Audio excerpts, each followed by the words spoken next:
अस्सलाम वालेकुम डियर्स, क्या हाल है जी।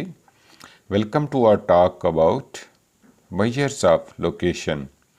These are mean, median and mode. Talk about measures of location. We actually talk about where the data is actually located. जैसे एक शहर का सेंटर होता है जिसको ज़ीरो पॉइंट भी कहते हैं, सिटी सेंटर भी कहते हैं, इस तरह डाटा का भी एक सेंटर होता है। और दूसरी जानब जैसे शहर का एक फैलाव होता है, वो सेंटर से कितना दूर फैल गया है। बाज़-औक़ात वो सेंटर से चारों तरफ इक्वल फैलता है और बाज़-औक़ात किसी एक समत ज़्यादा फैल जाता है और दूसरी समत कम फैलता है। डाटा भी ऐसे ही होता है। डाटा को बयान करने के लिए एक हम उसका मरकज़ यानी लोकेशन बयान करते हैं, दूसरा उसका फैलाव बयान करते हैं, तीसरे नंबर पर उसकी शक्ल आती है। और डाटा नॉर्मल शक्ल का भी हो सकता है और स्क्यूड भी हो सकता है और उसकी कटसेस के इश्यूज़ भी हो सकते हैं। ये सारी चीज़ें हम आने वाले लेक्चर्स में कवर करेंगे। अभी हम बात करते हैं मेजर्स ऑफ लोकेशन पर। मेजर्स ऑफ लोकेशन जो है वो डाटा की सेंट्रल पॉइंट बयान करती हैं, यानी ए की अगर वैल्यू की बात की जाए तो वो पूरे डाटा को रिप्रेजेंट कर रही होती है। जो मेजर्स ऑफ लोकेशंस हैं वो एक्चुअली आइडेंटिफाई करती हैं डाटा की सेंट्रल टेंडेंसी को, यानी डाटा किस तरफ कन्वर्ज हो रहा है। ये समराइज़ करता है और इंटरप्रेट करता है डाटा सेट को, और ये इंटरप्रिटेशन को भी सिंपलीफाई कर देता है। और जो मेजर्स ऑफ लोकेशन की मदद से हम डिफरेंट डाटा सेट्स को कंपेयर कर सकते हैं। अब सेंट्रल टेंडेंसी में तीन मेन जो इसके कंपोनेंट हैं या टाइप्स इनको हम कह सकते हैं, जैसे मीन है, मीडियन है और मोड है। हम इन्हें अपने ऑब्जेक्टिव्स और डाटा की टाइप के हिसाब से यूज़ करते हैं। अब जो सेंट्रल टेंडेंसी की जो तीन टाइप्स हमने देखी, जिनमें मीडियन है, मोड है और मीन है। मीन की फर्दर भी टाइप्स हैं जो इस वक्त ज़ेरे बहस नहीं है। अब हम मीन की बात करें तो ये तमाम डाटा की वैल्यू से सेंसिटिव होता है, यानी तमाम डाटा में से कोई एक वैल्यू भी चेंज हो तो मीन जो है वो चेंज हो जाता है। और ये आउटलायर से भी अफेक्ट होता है, यानी अगर हम वैल्यूज़ लें, एक वैल्यू 5 है, दूसरी 7 है और तीसरी वैल्यू 3000 अगर आ जाती है तो फिर मीन जो है वो उससे इफ़ेक्ट हो जाता है और ज़्यादा यूज़फुल नहीं रहता। लेकिन आउटलायर्स अगर थोड़ा बहुत फ़र्क हो, बहुत ज़्यादा फ़र्क जैसे मैंने पहले बयान किया वो ना हो, तो मीन बहुत ही स्टेबल एक सेंट्रल पॉइंट होता है डाटा का। दूसरे नंबर पर आती है बात मीडियन की। तो मीडियन मिडल वैल्यू को रिप्रेजेंट करता है, यानी तमाम डाटा की वैल्यू को अगर छोटे से बड़े या बड़े से छोटी तरतीब में कर दिया जाए, जिसको हम डिसेंडिंग या असेंडिंग आर्डर कहते हैं, तो दरमियान वाली जो वैल्यू है वो मीडियन कहलाती है। मीडियन की खूबी ये है कि आउटलायर से ये मुतासर नहीं होता। जो तीसरी है जो मेजर ऑफ सेंट्रल टेंडेंसी जो है वो मोड है। मोड वो है कि जो मैक्सिमम टाइम्स जो वैल्यू रिपीट होती है उसको हम मोड कहते हैं, और ये कैटेगोरिकल जो डाटा है उसमें बहुत ही यूज़फुल होती है। सेल्स में भी इसका बड़ा जो है वो एक काम है, सिग्निफिकेंस है। मसलन हमें पूछा जाए कि कौन सी आइटम ज़्यादा सेल हो रही है, तो जो सेल हो रही हो वही डिफरेंट चीज़ों का मोड होता है। अब हम तफसील से बात करते हैं। सबसे पहली हमारी गुफ्तगू है मीन पर, तो हम मीन को डिफ़ाइन करेंगे। तो mean actually is the arithmetical average of a set of numbers calculated by dividing the sum of all values by the total number of values। यानी जितनी वैल्यूज़ हैं हम उनको जमा कर लेते हैं और जितनी वैल्यूज़ हैं यानी उनकी तादाद पर हम इसको डिवाइड कर देते हैं।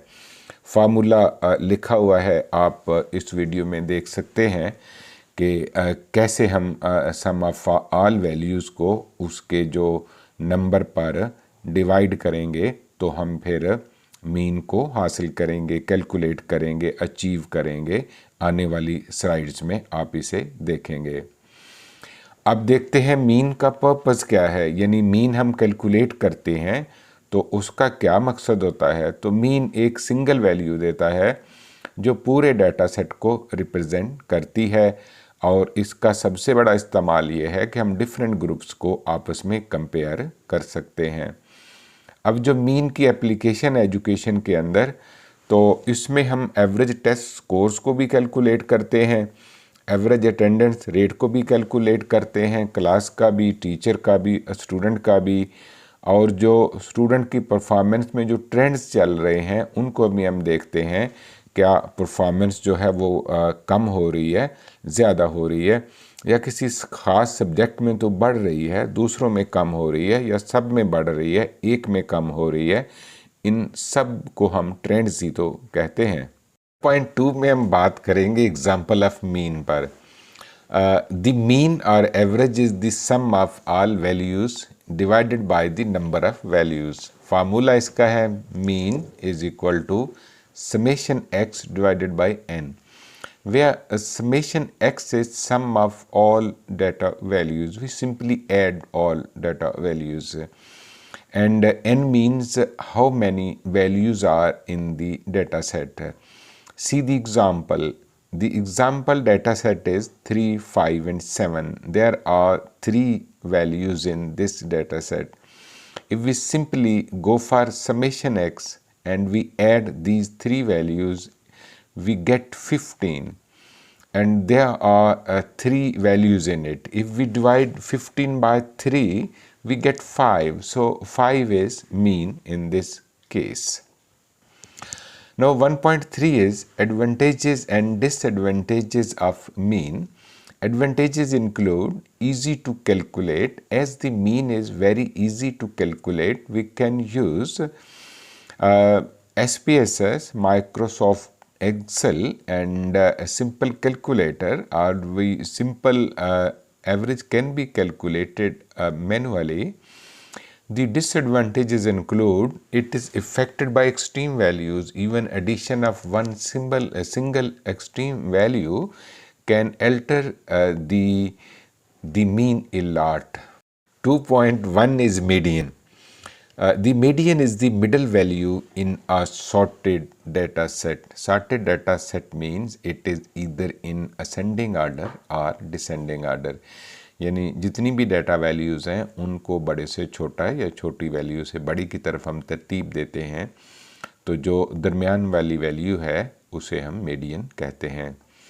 If the number of observations is odd, the median is the middle value. अगर ऑब्जर्वेशन ऑड हों, मसलन 5 हों, तो 2 एक तरफ छोड़ देंगे, 2 दूसरी तरफ छोड़ देंगे, दरमियान वाली हमारा मीडियन होगी। लेकिन अगर जो नंबर ऑफ वैल्यूज़ 6 हों तो फिर 3 एक तरफ चली गई और 3 दूसरी तरफ चली गई, तो दरमियान में कोई नहीं बचती।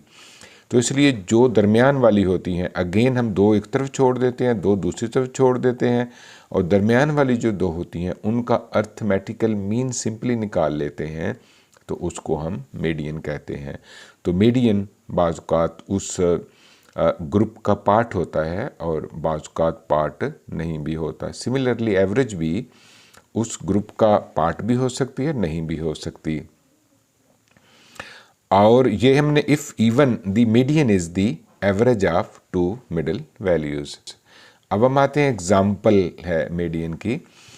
तो we have the data set again 3, 5 and 7, and the central value that is 5 is actually the median. If we see that the data is in the form of ascending order starting from small value 3 ending at 7, and then see in other data set that is 2, 4, 6 and 8, the values are 4.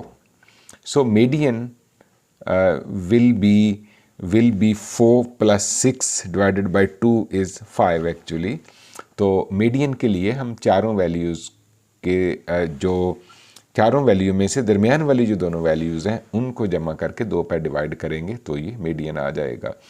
तो अगर values जो है वो आड हों तो central value होती है वो आ जाती है। इवन वैल्यू में चूँकि सेंट्रल वैल्यू होती नहीं है तो इसलिए दरमियान वाली दोनों को हम जमा करके 2 पर डिवाइड करते हैं तो इस तरह से मीडियन हासिल हो जाता है। अब हम आते हैं एडवांटेजेस और डिसएडवांटेजेस ऑफ मीडियन की तरफ। तो एडवांटेजेस में आउटलायर से ये इफ़ेक्ट नहीं होता, ये सेंट्रल वैल्यू को रिप्रेजेंट करता है और जो स्क्यूड डाटा है उसके लिए ये useful measure of central tendency है। इसके नुकसानात ये हैं कि ये आल वैल्यू जो डाटा की आल वैल्यूज़ पर डिपेंड नहीं करता। तो साइड की वैल्यू अगर बहुत बड़ी और बहुत छोटी भी हों तो मीडियन से उनकी रिप्रेजेंटेशन जो है वो नहीं होती है। After mean and median now we will discuss the mode. Mode is the most frequently occurring value in a data set. A data set can have one mode, more than one mode or no mode. तो data set में सबसे ज़्यादा time जो बार बार value आती है उसको हम mode कहते हैं। तो मोड एक भी हो सकता है, एक से ज़्यादा भी हो सकते हैं और बाज़ को आज डेटा सेट में कोई भी वैल्यू रिपीट नहीं होती तो हम कहते हैं इसका कोई मोड नहीं है। मिसाल ले लें जी, एग्ज़ाम्पल है we have the data 1 2 2 3 so 2 is repeated so mode is 2 and on the other hand if we have data 1 2 3 then there is no mode at all. Now the advantages and disadvantages of mode. So advantages include it is easy to identify and it is useful for categorical data और market research में ये use होता है जैसा कि मैंने पहले जिक्र किया। Disadvantages include may not exist in some data set, कुछ में तो ये होता ही नहीं है और इसमें इंफॉर्मेशन भी कम होती है। न्यूमेरिकल डाटा में, कैटेगोरिकल डाटा में तो ये ठीक है लेकिन न्यूमेरिकल डाटा में ये कोई ख़ास हमारी हेल्प नहीं करता, इसलिए सबसे कम हम मोड को ही यूज़ करते हैं। फाइनल थाट्स हैं जी, measures of location are essential tools in data set. तो ये बड़े बड़े ज़रूरी हैं, इसके बगैर एनालिसिस करना ही मुश्किल है। Choosing the right measure depends on the data type and objectives. Practice regularly to master these concepts. एक तो हमने प्रैक्टिस करनी है और दूसरा अगर आप पूछें कि कौन सी जो है वो मेजर ऑफ सेंट्रल टेंडेंसी कहाँ यूज़ करेंगे तो ये डिपेंड करता है कि हमारा डाटा किस तरह का है और हमारे ऑब्जेक्टिव्स क्या हैं। Thank you very much for being with me. See you in the next talk.